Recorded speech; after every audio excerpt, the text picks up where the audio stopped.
नमस्कार. श्रवणानंद उपक्रमांतर्गत आपण ऐकतो आहोत राजेंद्र खेर लिखित देह झाला चंदनाचा. डॉक्टर कॉम्प्टन पुढे म्हणाले, तुम्हाला मिळणाऱ्या मान सन्मानाबद्दल बोलायचं झालं तर अमेरिकेच्या राष्ट्राध्यक्षांबरोबर तुमची अपॉइंटमेंट अग्रक्रमानं असेल. ती ऑफर ऐकून पांडुरंग शास्त्री थक्क झाले होते. मनाशी म्हणाले, देवा, तूच माझी सारखी परीक्षा घेतोस का रे? 4 दिवसापूर्वी अपमानित अवस्थेत मी इथून मायदेशी निघून जाण्याची वेळ तू आणली होतीस आणि आज मोठ्या सन्मानानं दूर देशी जाण्याची नवी संधी तू मला उपलब्ध करून देतोयस. 8 दिवसात ही 2 टोकं. खचितच माझी परीक्षा घेत असणार. अपमानित अवस्थेत अविचारानं मी इथून निघून गेलो नाही आणि आताही मानानं आलेली ही संधी अविचारानं. उघडपणे ते कॉम्प्टनला म्हणाले, आपण मला फार मोठा सन्मान देत आहात, त्याबद्दल मी तुमचा आभारी आहे. अर्थात हा सन्मान माझा नसून माझ्या देशातल्या भव्यतम प्राचीन तत्त्वज्ञानाचा आहे, ऋषीमुनींच्या परिश्रमाचा आहे, हे मी जाणून आहे. तथापि प्राचीन संस्कृतीचा पूजक म्हणून तुम्ही मला दिलेला हा सन्मान स्वीकारायचा की नाही हे मी आत्ता नाही सांगू शकणार. मग कधी सांगणार? हिंदुस्थानात परत गेल्यावर मी आपल्याला कळवेन. ठीक आहे. तुमच्या पॉझिटिव्ह उत्तराची मी जानेवारी 1955च्या पहिल्या आठवड्यापर्यंत वाट बघतो. अमेरिकेत राहून तुम्हाला निश्चिंत मनाने कार्य करता येईल. तुम्हाला जे परिवर्तन अभिप्रेत आहे ते परिवर्तन अमेरिकेत फार लवकर घडून येईल.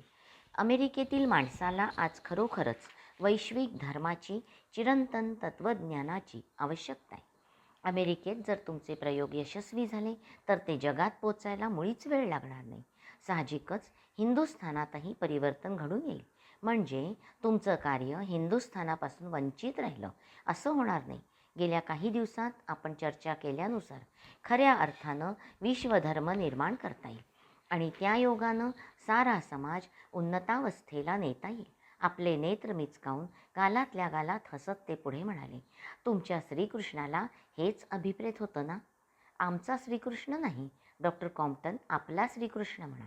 जेव्हा या जगात दुसरे कोणतेही धर्म नव्हते तेव्हा श्रीकृष्णानं अखिल मानवजातीच्या उद्धारासाठी गीता तत्त्वज्ञान सांगितलं. त्यामुळे श्रीकृष्णाचं तत्त्वज्ञान हे केवळ हिंदुस्थानापुरतं मर्यादित नाही. श्रीकृष्णाला आणि त्याच्या विचारांना आपण एवढं संकुचित करता कामा नये.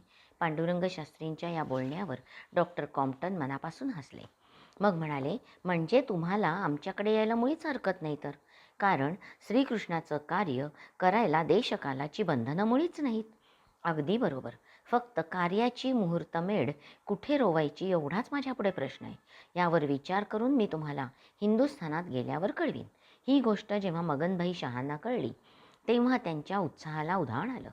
ते तात्काळ म्हणाले, शास्त्रीजी, संधी सोडू नका. काय योगायोग आहे पहा. अपमान झाला म्हणून इथून तडकाफडकी निघून जायचा विचार करत होतो, आता केवढे मान सन्मानदाराशी आलेत. देवाची तशीच काहीतरी योजना असली पाहिजे आणि म्हणूनच आणखी 2 दिवस थांबण्याची बुद्धी तेव्हा देवानं आपल्याला दिली. नाहीतर हा सुयोग आलाच नसता. तेव्हा डॉक्टर कॉम्प्टन यांची ऑफर मान्य करा. तिथून निघेपर्यंत मगनभाईंचा असाच धोशा चालला होता. यथावकाश जपानच्या सिमिझू गावी भरवली गेलेली द्वितीय विश्व तत्त्वज्ञान परिषद संपली. एकमेकांचा निरोप घेताना देशोदेशीचे तत्त्वज्ञ हेलावून गेले. जवळपास 15-20 दिवस सगळेजण एकमेकांच्या सहवासात होते. प्रत्येकाच्या मनात हुरहुर दाटून आली. पांडुरंग शास्त्रींनीही सर्वांचा प्रेमानं निरोप घेतला.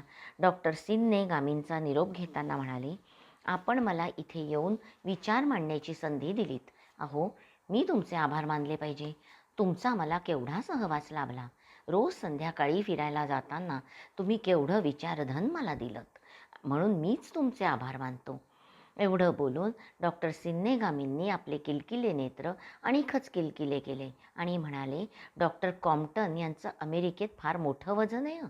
त्यांची ऑफर म्हणजे अमेरिकेची ऑफर आहे, हे विसरू नका. आणि खरं सांगू का, तुम्ही तात्काळ होकार द्या. तुमच्या कार्यानं जर तिकडे वैचारिक क्रांती घडून आली तर 3रं महायुद्ध टळेल. कोणत्याही राष्ट्रावर अणुबॉम्ब पडणार नाहीत. अवश्य विचार करा त्यांच्या ऑफरचा, अवश्य. दोघांनी हस्तांदोलन केले. डॉक्टर सिन्ने गामींनी चटकन कमरेत झुकून त्यांना अभिवादन केलं. मग सर्वांचा निरोप घेऊन पांडुरंग शास्त्री मगनभाईंसमवेत तिथून निघाले. न्यू इंडिया ॲश्युरन्स पदाधिकाऱ्यांनी टोकियोपर्यंतची सारी व्यवस्था केलेली होती. मोटारीत बसून पांडुरंग शास्त्री निघाले. मन मात्र बराच काळ सिमिझू गावी रेंगाळत होतं. 12-15 दिवसातले कित्येक प्रसंग त्यांच्या डोळ्यासमोरून तरळत होते. त्या प्रसंगांची उजळणी करताना मनात एक प्रकारची हुरहुर दाटून येत होती. त्या आठवणीमधून डॉक्टर कॉम्प्टननी दिलेली ऑफर डोकं वर काढत होती. हिंदुस्थानात परतल्यावर ते आपला निर्णय डॉक्टर कॉम्प्टन यांना कळवणार होते.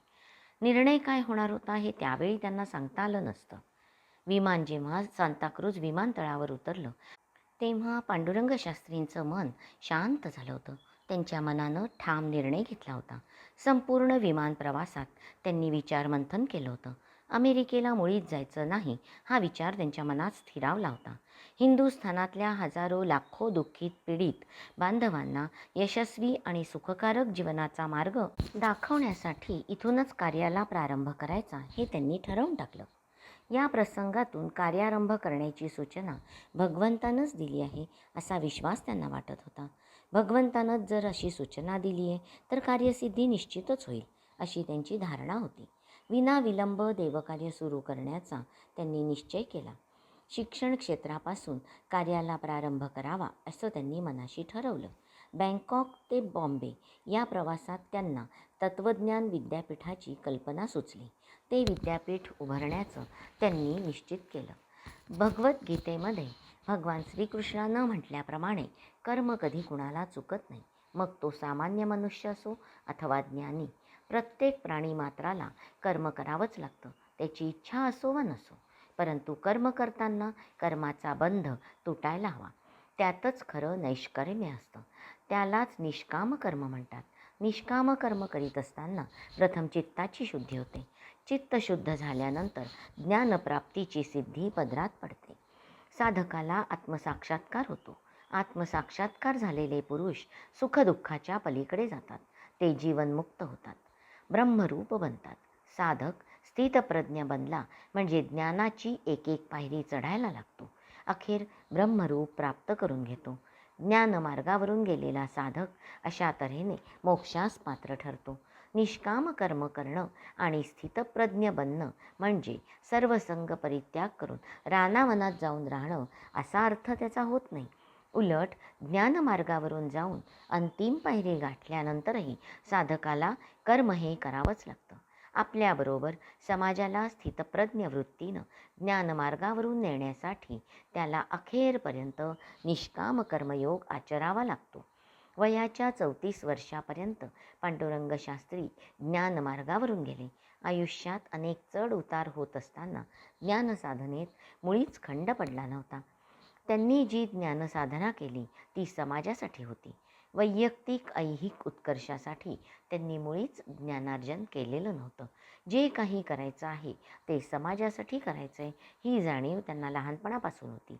आत्मोन्नतीसाठी मात्र त्यांनी आजपर्यंत अपरंपार ज्ञानार्जन केलं. वेगळी ज्ञानसाधना केली होती. गीतेमध्ये भगवंतानं सांगितल्याप्रमाणे ज्ञानमार्गावरून गेलेल्या स्थितप्रज्ञाला इतरांच्या उन्नतीसाठी निष्काम कर्मयोग आचरावा लागतो. पांडुरंग शास्त्रींच्या बाबतीतही आता तेच घडणार होतं. आता खऱ्या अर्थानं निष्काम कर्मयोगाला प्रारंभ होणार होता. मध्यरात्री मुंबईचा सहार विमानतळ माणसांनी नुसता फुलून गेला होता.